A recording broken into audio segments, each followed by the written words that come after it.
নমস্কার, আমি প্রসেনজিৎ। শুরু করছি উত্তরের সংবাদ। বিস্তারিত সংবাদে যাব, তবে তার আগে দেখে নেব আজকের বিশেষ বিশেষ সংবাদ।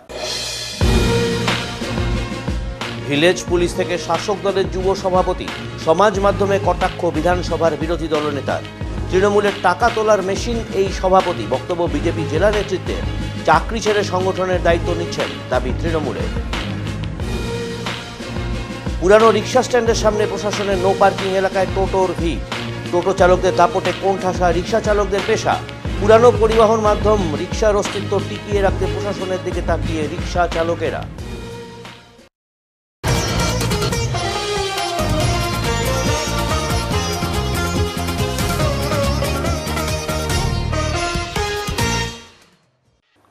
পুরনো রিক্সার স্ট্যান্ডের সামনে নো পার্কিং এলাকায় দাঁড়িয়ে থাকা টোটো চালকদের দাপটে সমস্যায় রয়েছেন রিক্সা চালকেরা। জলপাইগুড়ি শহরের দিনবাজার থেকে বেগুনটারি যাওয়ার 3 রাস্তার মোড়ে চিত্রটি অত্যন্ত পরিচিত। সেখানে স্পষ্ট লেখা সদর ট্রাফিক পুলিশের নো পার্কিং বোর্ড থাকলেও তা উপেক্ষা করছেন টোটো চালকেরা। যত্রতত্র টোটো দাঁড় করিয়ে চলছে যাত্রী ওঠানামা। এর ফলে ভীষণ সমস্যায় পড়েছেন এলাকার পুরনো রিক্সা স্ট্যান্ডের রিক্সা চালকেরা। এই রিক্সা স্ট্যান্ডটি বহু পুরানো হলেও কালের নিয়মে এখন হাতে গোনা কয়েকজন রিক্সা চালকই এখানে রয়েছেন। শহরে টোটোর সংখ্যা বেড়ে যাওয়ায় এমনিতেই রিক্সা চালকদের রোজগারে ভাঁটা পড়েছে। তার উপর রিক্সা স্ট্যান্ডের মুখে একাধিক টোটো দাঁড়িয়ে থাকায় রিক্সাগুলো স্বাভাবিকভাবে চলাচল ব্যাহত হচ্ছে। যাত্রীও পাচ্ছেন না তারা আগের মতন।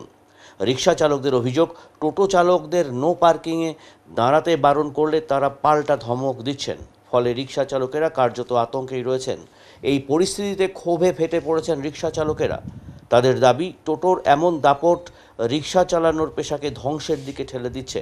তাঁরা চাইছেন ট্রাফিক পুলিশ কঠোরভাবে ব্যবস্থা নিক এবং নো পার্কিং এলাকায় নিয়ম লঙ্ঘনকারী টোটোদের বিরুদ্ধে পদক্ষেপ গ্রহণ করুক। শহরের একটি প্রাচীন যাত্রা পরিবহন হিসেবে রিক্সার অস্তিত্ব টিকিয়ে রাখতে প্রশাসনের হস্তক্ষেপ এখন সময়ের দাবি বলেই মনে করছেন সাধারণ মানুষও। रिक्शा स्टैंड, हाँ ये राजा रोमल स्टैंड, তিনকোনিয়া মোড় স্ট্যান্ড, রিক্সা স্ট্যান্ড, রাজা রোমল। এখানে যখন থেকে টোটো ভাড়াইছে এখানে এখানে জোর জবরদস্তি পার্কিং করে। আমাদের আমাদের ভাড়া চড়া হয় না, সব এই বাজার থেকে দৌড়ায় টোটোর মধ্যে উঠে।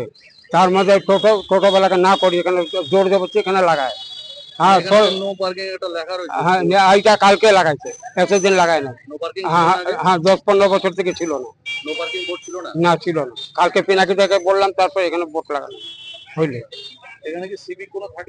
সিভিল পুলিশ এখানে কোনো ডিউটি নেই। আগে ছিল, 6 মাস আগে ছিল, তারপর এখান থেকে সরে গেছে। হ্যাঁ সামনে দাঁড়াচ্ছে, আমাদের ভাড়া হয় না, আমরা মার খাই যাই। হ্যাঁ সব টোটোতে যাচ্ছে। হ্যাঁ আর লোকগুলাকে বলে, আশেপাশে দোকানদার গুলা কিছু বলে না, ওদের ওদের সাপোর্টে বলে দোকানদার গুলা। এখানে ব্যবসায়ী সমিতি ব্যবসায়ী গুলো আছে, ওদের সাপোর্টে বলে, রিক্সাওয়ালা সাপোর্টে বলে না।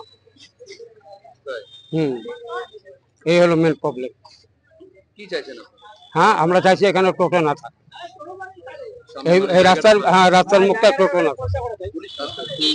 হ্যাঁ পুলিশকে এখানে দিতে হবে। না ট্রাফিক পুলিশ আমরা জানানো হয়, পিনাকি থেকে বললাম একটা ট্রাফিক পুলিশের এখানে দরকার। আমি সমস্যাটা কি, ব্যাপারটা কি, আমরা যখন এই জিনিসটা বাইর করি একদম টোটো পুরা লাইন, পুরা টোটো লাইন ধরে দাঁড়া থাকে। আমরা ঢুকবো বাইর হবো ওইটা পাই না। বলি টোটো আগে যা গরম দেখা পারলে আমাদের গায়ে হাত দেয়, মারে, এরকম। এই সমস্যা আমাদের তো যখন থেকে টোটো চালু হয়েছে তখন থেকে এই সমস্যাটা। হ্যাঁ হ্যাঁ হ্যাঁ,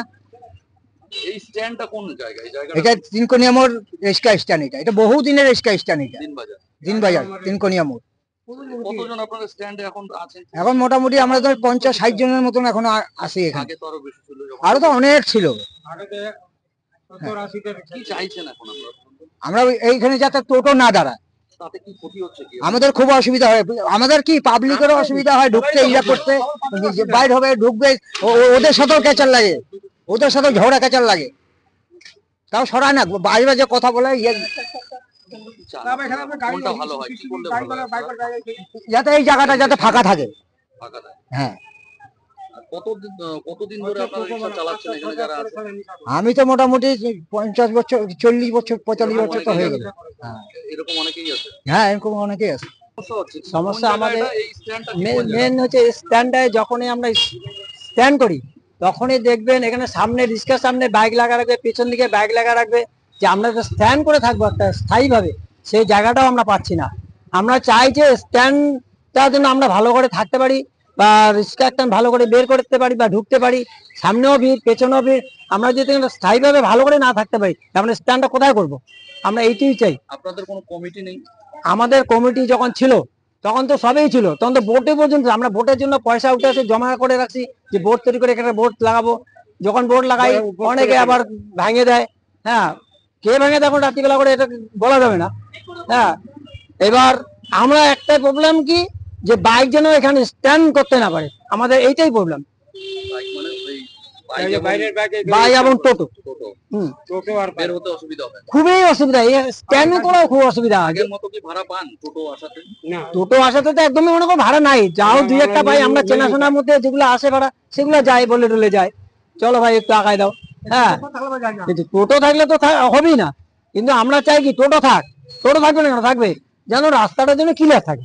আপনারা মুখটা রাস্তা হ্যাঁ, মুখটা যেন ক্লিয়ার থাকে। ওদেরকে আমরা বলি যে তোরা ভাড়া পাবি, আমরা ভাড়া পাবো, যেন মুখটা খালি হওয়ার, যেন লোক যাওয়া আসা করতে পারে, এটাই আমরা চাই। রিমিকা মুন্ডার অস্বাভাবিক মৃত্যুতে সমবেদনা মন্ত্রীর। বিধানসভা থেকে ফিরে এসে মৃত ছাত্রীর বাড়িতে গেলেন মন্ত্রী বুলুচিক বড়াইক। রাজারাঙ্গা পিএম হাই স্কুলের 7ম শ্রেণীর ছাত্রী রিমিকা মুন্ডা 17 জুন নিজের বাড়িতে অস্বাভাবিকভাবে মৃত্যুবরণ করেন। তার বাবা সুজিত মুন্ডা ও মা সামারি মুন্ডা উভয়ই দেবীপুর চা বাগানের শ্রমিক। এক পুত্র এক কন্যা, পরিবারে ছিল মাত্র 2 সন্তান। বাবা মায়ের অনেক আশা ছিল ছেলে মেয়ে পড়াশুনো করে বড় হবে, সমাজে মানুষের মতো মানুষ হবে, কিন্তু সে আশায় শিরোচ্ছেদ ঘটল। রিমিকা অভিযোগে জানিয়েছিলেন বিদ্যালয়ের বড় একটি ছাত্রী তাকে উত্ত্যক্ত করছে। তবে তার বাবা বিষয়টি কর্তৃপক্ষকে জানাবে বলে স্কুলে যাওয়ার আগেই এক বড় অঘটন ঘটে গেল সেই পরিবারে। স্কুলও আনুষ্ঠানিকভাবে কিছু জানে না বলে জানিয়েছে। শনিবার পশ্চিমবঙ্গ সরকারের আদিবাসী ও অনগ্রসর শ্রেণীর কল্যাণ দপ্তরের মন্ত্রী বুলুচিক বড়াইক কলকাতা বিধানসভা চলাকালীন খবর পেয়ে সেখান থেকে আজই বাড়িতে এসে রিমিকার পরিবারের গিয়ে শোক ও সমবেদনা প্রকাশ করেন। তিনি বলেন, বিশেষ কারণে ঘটনার দিন আমি উপস্থিত থাকতে পারিনি, তবে গভীরভাবে শোকাহত ও মর্মাহত। এভাবে ছোট্ট কন্যা চলে যাওয়ায় দুঃখের সীমা নেই। তিনি আরও ঘোষণা করেন, রিমিকার একমাত্র ভাই বর্তমানে লেখাপড়ায় রয়েছে, তার শিক্ষার জন্য আমরা পূর্ণাঙ্গ সহযোগিতা করব। মন্ত্রী বুলুচিক বড়াইকের সাথে ছিলেন রাজারাঙ্গা গ্রাম পঞ্চায়েতের প্রধান সঞ্জয় উঁড়াও, উপপ্রধান মিন্টু রায় এবং ক্রান্তি ব্লক পঞ্চায়েত সমিতির বন ও ভূমি কর্মাধ্যক্ষ পরিশ্রমচিক বড়াইক। রিমিকার বাবা মন্ত্রীর কাছে তার পরিবারের মর্মান্তিক পরিস্থিতি ব্যক্ত করেন। এই ঘটনায় স্থানীয় প্রশাসন ও সমাজ যথাযথ পদক্ষেপ নেওয়া এবং ভবিষ্যতে অনুরূপ ঘটনার প্রতিরোধে সক্রিয় ভূমিকা রাখায় সকল স্তরের কাছে আবেদন জানিয়েছেন। যে আনন্দপুর আজকে আমি এখানে আসলাম, যে আনন্দপুর চা বাগানে একটা স্টুডেন্ট রিমিকা মুন্ডা, যে 7 ক্লাসে পড়তো, তো উনি 2 দিন আগে মানে নিজের বাড়িতে সুইসাইড করছে। খুবই ভালো ছেলে, খুব গরিব ঘরের মেয়ে।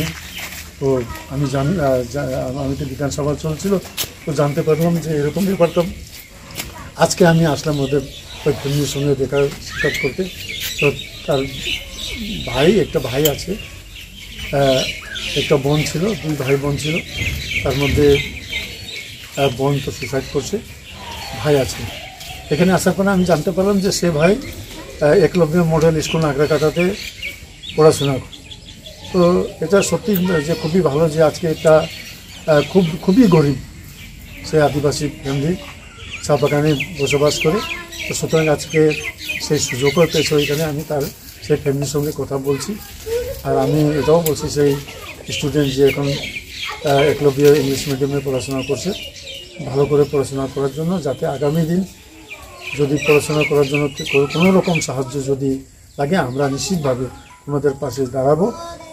আর আগামী দিন যতটুকু হয় আমরা সম্ভব যতটুকু সাহায্য আমরা তরফ থেকে নিশ্চিতভাবে আমরা নিজের পাশে দাঁড়াবো। আর নিশ্চিতভাবে আগামী দিন সেই যে ছেলে আজকে ইংলিশ মিডিয়ামে পড়াশোনা করছে, আগামী দিনে যাতে ভালো মতন পড়াশোনা চালাইতে পারে, তার জন্য আমরা তাদের পাশে অমৃত জল প্রকল্প নিয়ে বিশেষ বৈঠক করলেন শিলিগুড়ির মেয়র গৌতম দেব। শিলিগুড়ি পুর নিগম এসএমসির এক গুরুত্বপূর্ণ বৈঠকের আয়োজন করেন শহরের মেয়র গৌতম দেব। আলোচনার মূল বিষয় ছিল অমৃত 2.0 প্রকল্পের আওতায় শিলিগুড়িতে জল সরবরাহ ব্যবস্থার সম্প্রসারণ ও আধুনিকীকরণ। পুর নিগমের কনফারেন্স হলে আয়োজিত এই বৈঠকে উপস্থিত ছিলেন রাজ্য স্তরের একাধিক আধিকারিক। কলকাতা থেকে আগত অমৃত 2.0 প্রকল্পের state mission director Baidyanarayan Kar, additional SMD Ranjoy Chakraborty, chief engineer Parthapratim Kar সহ অন্যান্য ইঞ্জিনিয়ার ও আধিকারিকেরা এই বৈঠকে অংশগ্রহণ করেন। মেয়র গৌতম দেব জানান, শহরের জল সরবরাহ ব্যবস্থার পরিকাঠামোর উন্নয়নের লক্ষ্যে এই প্রকল্প অত্যন্ত গুরুত্বপূর্ণ। অমৃত 2.0 অধীনে যে পরিকল্পনাগুলো নেওয়া হয়েছে তা দ্রুত বাস্তবায়নের পথে রয়েছে। তিনি আরও বলেন, পূর্বাঞ্চল উন্নয়ন পর্ষদ, রাজ্য সরকার এবং শিলিগুড়ি পুর নিগম একযোগে কাজ করছে। ইতিমধ্যে বেশ কিছু সিদ্ধান্ত গৃহীত হয়েছে এবং দ্রুততার সঙ্গে কাজ এগোচ্ছে। এই প্রকল্পের মাধ্যমে শহরের বিভিন্ন ওয়ার্ডে জল সংকট দূর করে স্থায়ী ও আধুনিক পানীয় জল সরবরাহ ব্যবস্থা গড়ে তোলার লক্ষ্য নেওয়া হয়েছে। পুর কর্তৃপক্ষের তরফে জানানো হয়েছে, ভবিষ্যতে আরও বৈঠক ও পর্যবেক্ষণ চলবে যাতে সময় মতো প্রকল্পটি সম্পূর্ণ করা যায়। মেয়রের আশ্বাস, শিলিগুড়ি নাগরিকদের আর জল নিয়ে চিন্তা করতে হবে না। উন্নত পরিষেবা নিশ্চিতে আমরা প্রতিশ্রুতিবদ্ধ। এটার অ্যাপ্রুভাল পাওয়া যাবে আর এসটিপি 1 আর 2 এ 82 কোর্সের মতো খরচ, সেটা কাজ চলছে এবং এসটিপি 2 আমরা খুব তাড়াতাড়ি অপারেশনাল করতে পারবো। আজকে মিটিংয়ে সমস্ত বিষয়গুলো নিয়ে আলোচনা হয়েছে। কাজকে এক্সপিডাইট করা এবং দ্রুত গতিতে কাজগুলোকে গ্রাউন্ডেড করা, তার জন্য বিভিন্ন প্রথা পদ্ধতি, বিভিন্ন নীতি নির্দেশিকা, সেটা এতজন সারা বাংলায় যারা এই প্রজেক্টগুলো দেখেন তাদের অধিকর্তারা এসে তাদের সাথে ডিটেল খুব আমাদের ফুটফুল একটা আলোচনা হয়েছে। MIC water supply and health Dulal ছিল, ও ব্যাপারটা প্রাথমিকভাবে আমাদের কর্পোরেশন থেকে দেখেন, সেক্রেটারি সাহেব ছিলেন, অন্যান্য আমাদের জলের সবাই ছিলেন, আমাদের chief engineer, MAD chief engineer, SMC আমাদের সুপারিনটেন্ডেন্ট ইঞ্জিনিয়ার, এক্সিকিউটিভ ইঞ্জিনিয়ার, জলের সমস্ত ইঞ্জিনিয়াররা তারা ছিলেন। আমরা সব মিলে একটা খুব ফ্রুটফুল আলোচনা করলাম এবং ওয়ার ফুটিংসে কাজ হবে মিশন মোডে।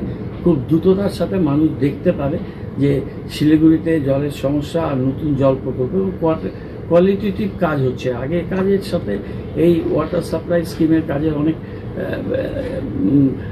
প্রকৃতিগত অনেকটা চেঞ্জেস আছে। 28 কিলোমিটার দূর থেকে গড়েলডোবা থেকে নেওয়া হচ্ছে এবং সমস্ত উন্নত মানের যন্ত্রপাতি, উন্নত মানের পাইপ, উন্নত মানের সিস্টেম, সেটাকে আমরা অ্যাডপ্ট করে এই কাজটা করছি এবং এই কাজটা আমরা খুব দ্রুততায় শেষ করব। এনভায়রনমেন্টকে একটু প্রোটেকশনের ব্যাপার আছে, তার ড্রয়িং ডিজাইন আমরা করে দিয়েছি, কিন্তু সেটা আমরা যাদবপুরকে দিয়ে ভেটিং করে দিয়েছি।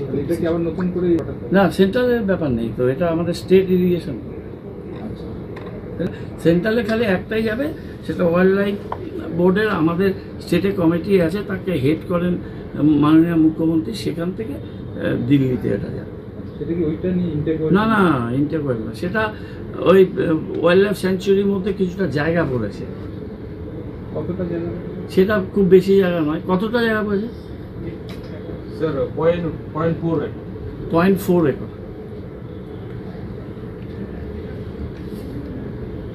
ঠিক আছে, হয়ে গেছে তো। একদিকে উন্নয়ন, অপরদিকে অভিযোগ, দুই মেরুতে দাঁড়িয়ে শিলিগুড়ির রাজনীতি। শহরের উন্নয়ন ও নিরাপত্তা নিয়ে ফের উত্তপ্ত রাজনৈতিক মহল। একদিকে বহু প্রতীক্ষিত অমৃত 2.0 জল প্রকল্প নিয়ে আশার আলো দেখালেও অপরদিকে শিলিগুড়ি ঠাকুরনগর এলাকায় দুষ্কৃতী তাণ্ডবের ঘটনাকে কেন্দ্র করে রাজনৈতিক তরজা চরমে পৌঁছেছে। এক সাংবাদিক বৈঠকে শিলিগুড়ি বিজেপি বিধায়ক শঙ্কর ঘোষ সরাসরি অভিযোগ করেন, ঠাকুরনগরের দুষ্কৃতীদের সঙ্গে শিলিগুড়ি মেয়র গৌতম দেবের ঘনিষ্ঠ যোগাযোগ রয়েছে। তিনি রীতিমতো বেশ কয়েকজন ধৃত দুষ্কৃতীর সঙ্গে মেয়রের ছবি তুলে ধরে এই অভিযোগ করেন। তিনি বলেন, এই দুষ্কৃতীরা শুধু অপরাধের সাথে যুক্ত নয়, এদের রাজনৈতিক আশ্রয়দাতা মেয়র স্বয়ং। তবে এই অভিযোগ সম্পূর্ণ ভিত্তিহীন ও রাজনৈতিক উদ্দেশ্য প্রণোদিত বলেই দাবি করেন শিলিগুড়ির মেয়র গৌতম দেব। তার বক্তব্য, একটি ছবি দিয়ে দোষারোপ করা মানেই একেবারে রাজনৈতিক স্টান্ট। প্রশাসন আইনের পথে চলছে, যারা দোষী তাদের বিরুদ্ধে কঠোর থেকে কঠোরতর ব্যবস্থা নেওয়া হবে। এদিকে একই দিনে অমৃত 2.0 প্রকল্পের অগ্রগতি নিয়েও শুরু হয়েছে রাজনৈতিক বিতর্ক। এসএমসির কনফারেন্স হলে এক উচ্চ পর্যায়ের বৈঠকে মেয়র জানান, গজলডোবা থেকে পাইপলাইনের মাধ্যমে জল আনার প্রকল্পে রাজ্য বন দপ্তরের ছাড়পত্র মিলেছে।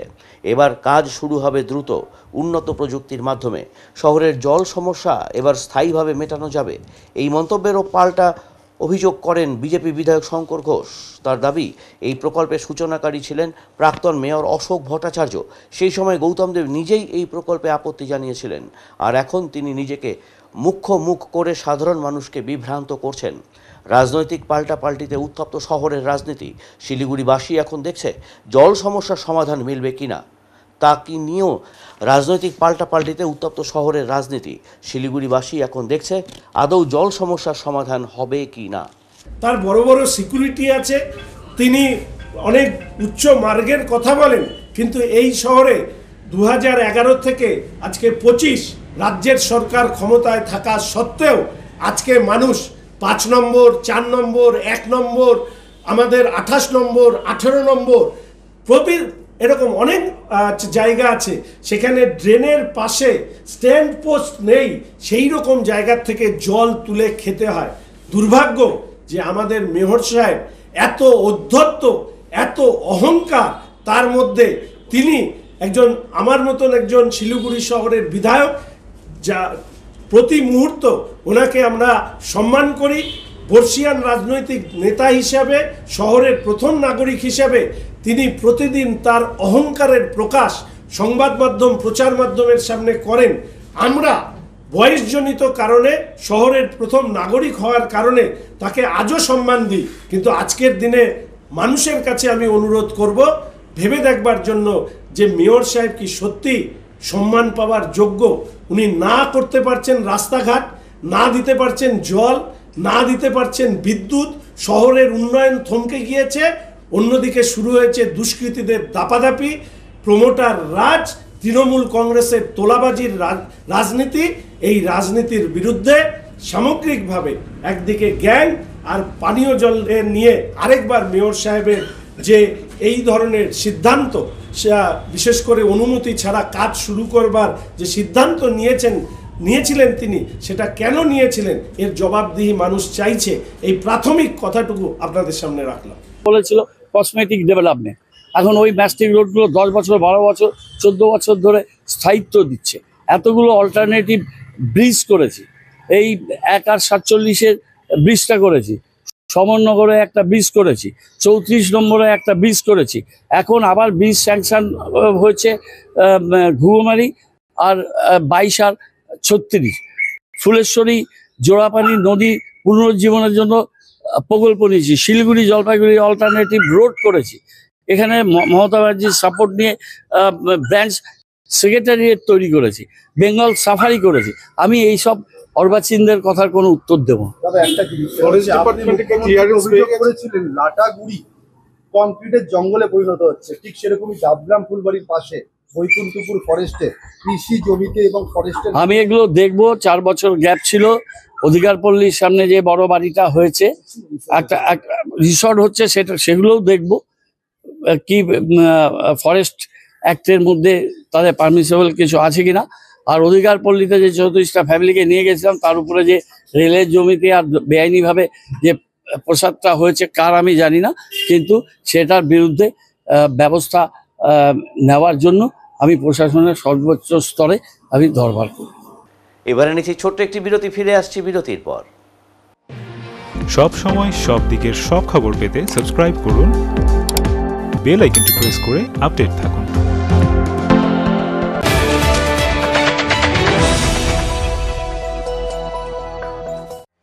আগামী মাসের 1 তারিখ থেকে স্কিল নেস্ট নিয়ে এসেছে দারুণ এক অফার। থাকছে 1 মাসের ফ্রি ডেমো ক্লাস। আজ থেকে এ মাসের 30 তারিখ পর্যন্ত নাম নথিভুক্ত করা যাবে। আমাদের এখানে nursery to class 4 all subject, class 5 to class 6 all arts group including Bengali, history, geography, সংস্কৃত এবং ক্লাস 7 থেকে ক্লাস 10 অল সাবজেক্ট যত্ন সহকারে পড়ানো হয়।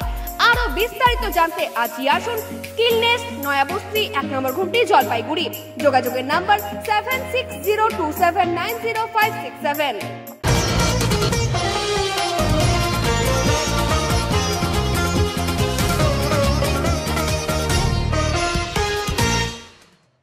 শিলিগুড়ি হিলকার্ট রোডের সোনার দোকানে দুঃসাহসিক ডাকাতি, ধৃত 2 দুষ্কৃতী।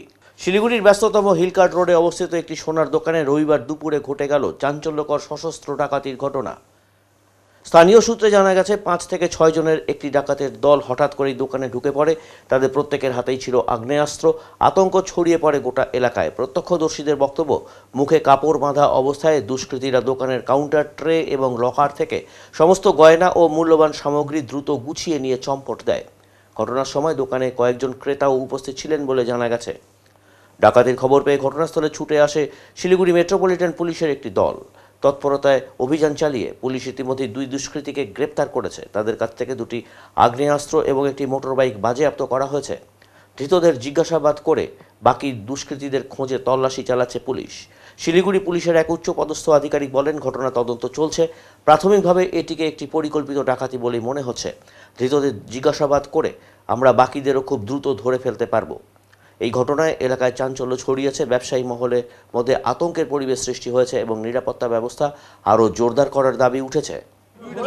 দুজনকে অ্যারেস্ট করেছে এবং পুলিশ কমিশনারের সাথে আমার কথা হয়েছে যে প্রত্যেককেই ধরা হবে এবং ইমিডিয়েটলি 2 জন অ্যারেস্টেড হয়েছে। কথা বলি, তারপরে বুঝতে পারবো। প্রথমে এটিএম লুট, এবার সোনার দোকান লুট, কোথাও কি শহরের নিরাপত্তা একেবারে তলানিতে? না, একেবারে তলানির এই কথাটা ঠিক নয়। ওইখানেও চেস করা হয়েছে এটিএম যেটা হয়েছিল এবং সেখানে বিহারের দিকে গেছে গাড়িটা, সেটাকে ডিটেল তদন্ত হচ্ছে হাসকোয়ার সাইডে দিয়ে এবং এখানে ইমিডিয়েটলি 2 জন অ্যারেস্টেড হয়েছে। ব্যাপারটা দেখতে দিন। বিচ্ছিন্ন ঘটনা, কড়া হাতে দমন করা হবে। আচ্ছা, আগ্নেয়াস্ত্র থাকতে পারে।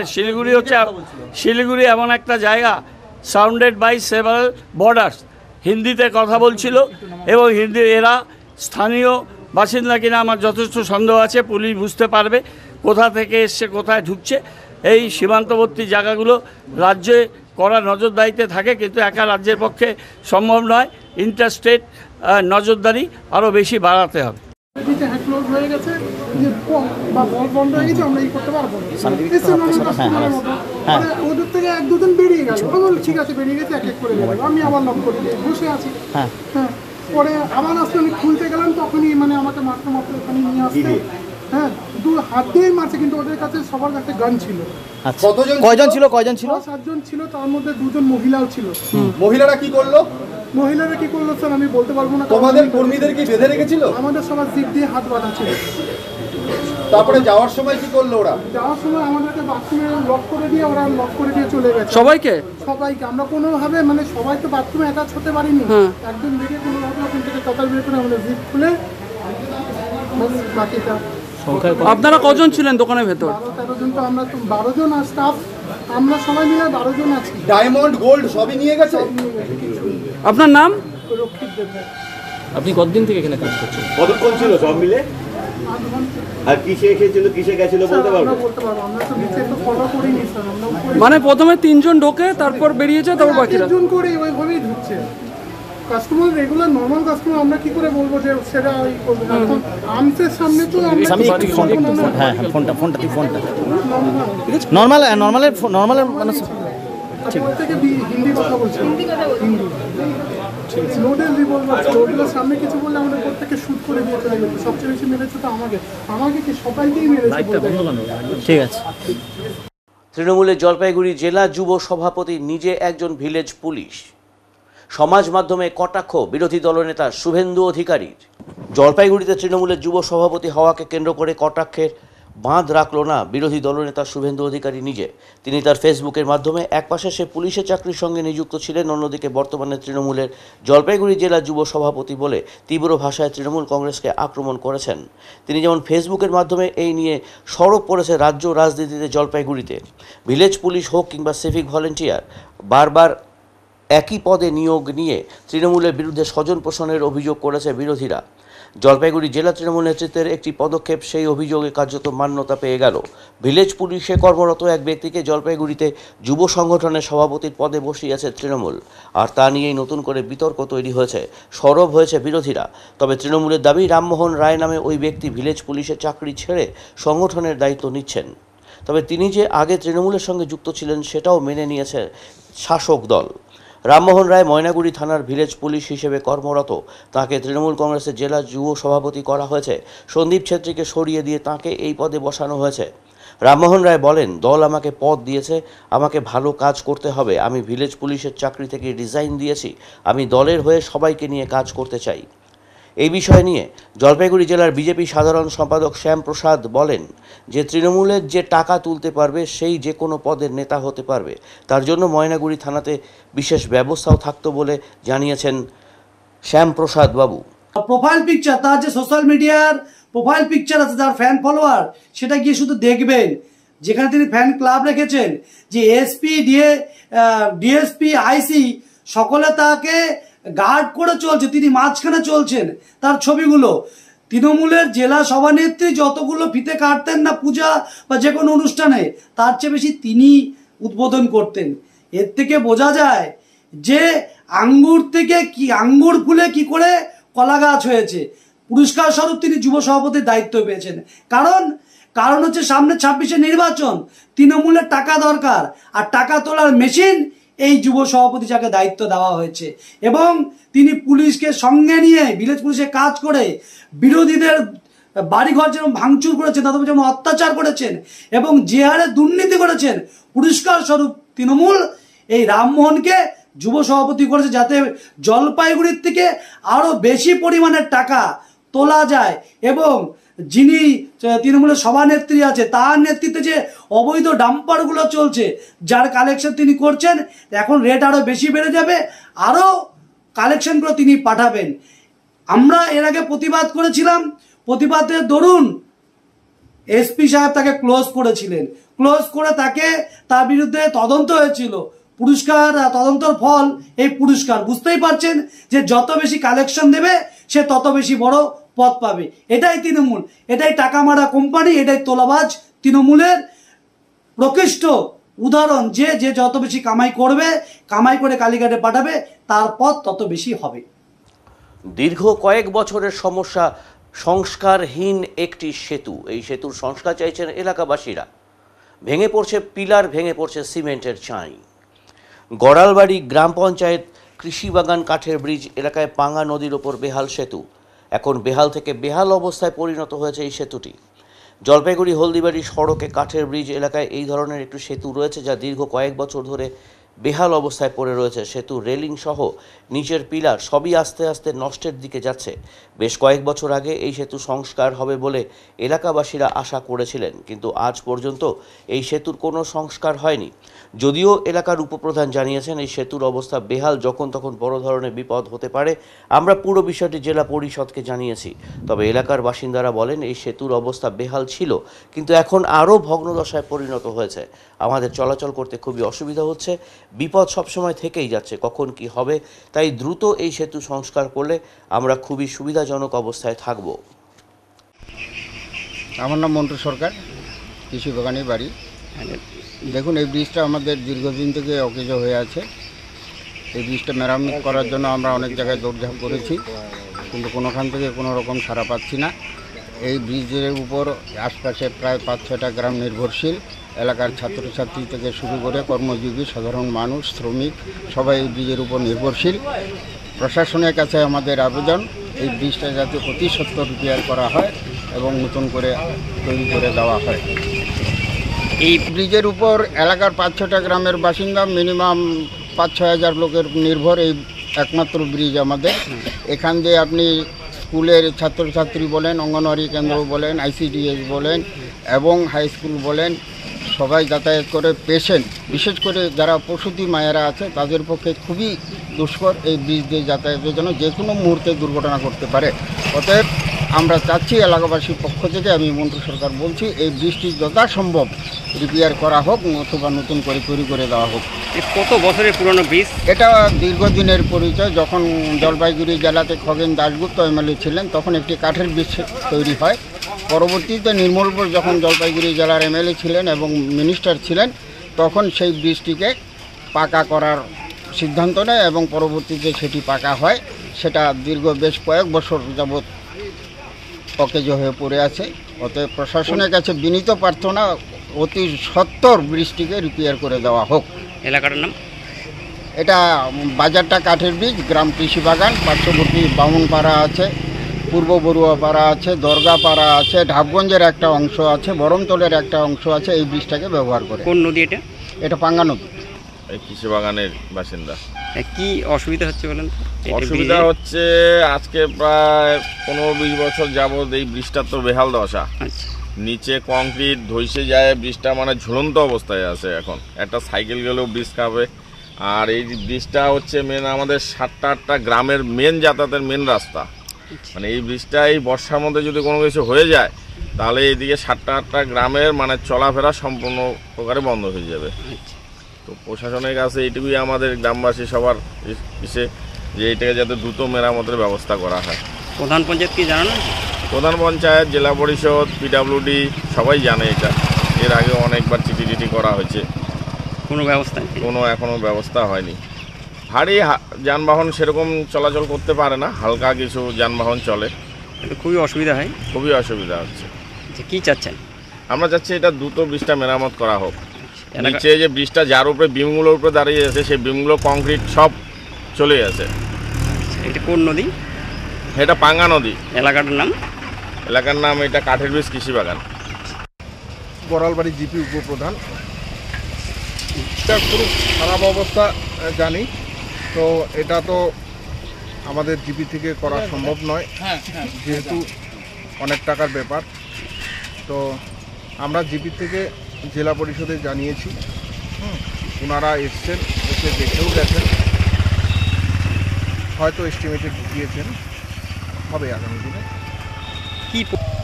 হ্যাঁ, এটা তো খুবই খারাপ অবস্থায় রয়েছে।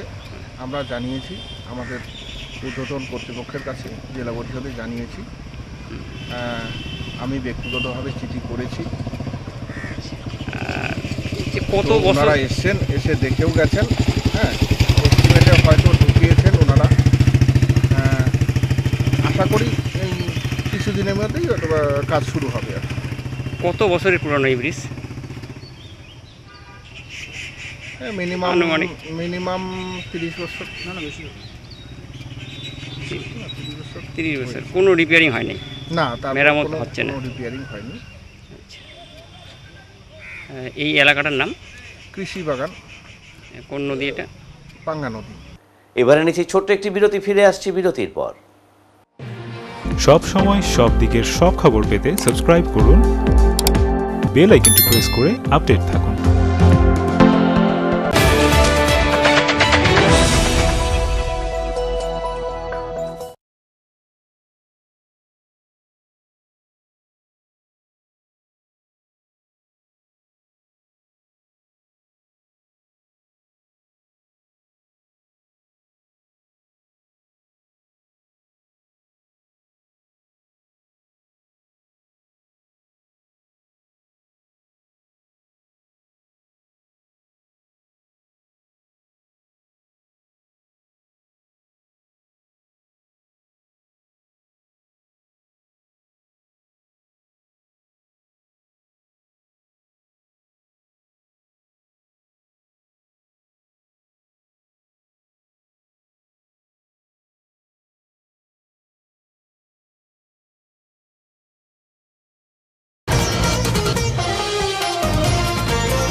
গদ্য, পদ্য, প্রবন্ধ, কবিতা নিয়ে সাহিত্য উৎসব জলপাইগুড়িতে ছিল সাহিত্য বিষয়ক কর্মশালাও।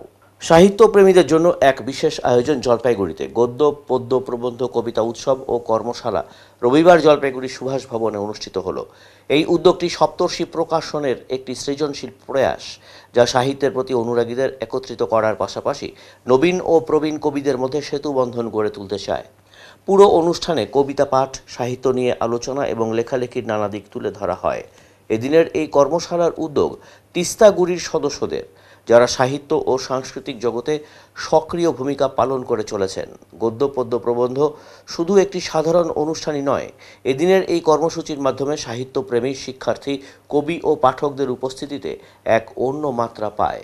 আমরা তিস্তাগুড়ি উদ্যোগে গদ্য, পদ্য, প্রবন্ধকে সাথে পেয়ে কবি অংশুমান করকে আজকে সাথে পেয়েছি আমরা কবিতার কর্মশালা অনুষ্ঠান। কর্মশালা এই অর্থে যে তরুণ কবি বা জলপাইগুড়ি যারা নতুন কবি লেখা শুরু করেছে তাদের জন্য কবিতা কর্মশালা শুরু অনেক লাভজনক, অনেক সুবিধা হবে তাদের কবিতাটা নতুন করে ভাবতে, নতুন দৃষ্টিভঙ্গিতে দেখতে, নতুন আঙ্গিকে সেটা লিখতে। তার জন্য আমরা কবিতার কর্মশালা অংশগ্রহণ করতে নিয়ে এসে আজকে এখানে আয়োজন করেছি। মূলত কারা কারা মানে অংশগ্রহণ করছে এই কবিতা? আমরা তরুণ কবি হিসেবে প্রায় 40 জন তরুণ কবিকে পেয়েছি, সিনিয়র কবি অনেকেই আছে যারা কবিতা পাঠ করার জন্য এসেছে এবং আমাদের সাপোর্ট করার জন্য, আমাদের পাশে থাকার জন্য তাদের প্রতি আমরা কৃতজ্ঞ। আপনাদের কি এবারই হচ্ছে প্রথম এরকম কর্মশালাগুলো? প্রথম। তিস্তাগড়ে 2টো সংখ্যা বেরিয়েছে, এটা 3 নম্বর সংখ্যা বেরোবে। প্রথম বছর তিস্তাগড় আত্মপ্রকাশের বছর। আমরা এরকম কর্মশালা মাঝে মাঝেই করি আমরা বৈঠকখানা ক্যাফেতে, আরও আমরা বড় আকারে আরও করার প্ল্যান রয়েছে। কি উদ্দেশ্যে এই ধরনের প্রোগ্রাম করছেন আপনারা? বিষয় মূলত সাহিত্য, জলপাইগুড়ির যে সাহিত্যের জোয়ারটা ছিল এক সময়, সেটা আবার ফিরিয়ে আনার জন্য আমাদের চেষ্টাটা চলছে। আপনার নাম পরিচয় যদি বলেন। আমার নাম সিদ্ধার্থ চক্রবর্তী, সম্পাদক তিস্তাগড়। এবারে আবহাওয়ার খবর।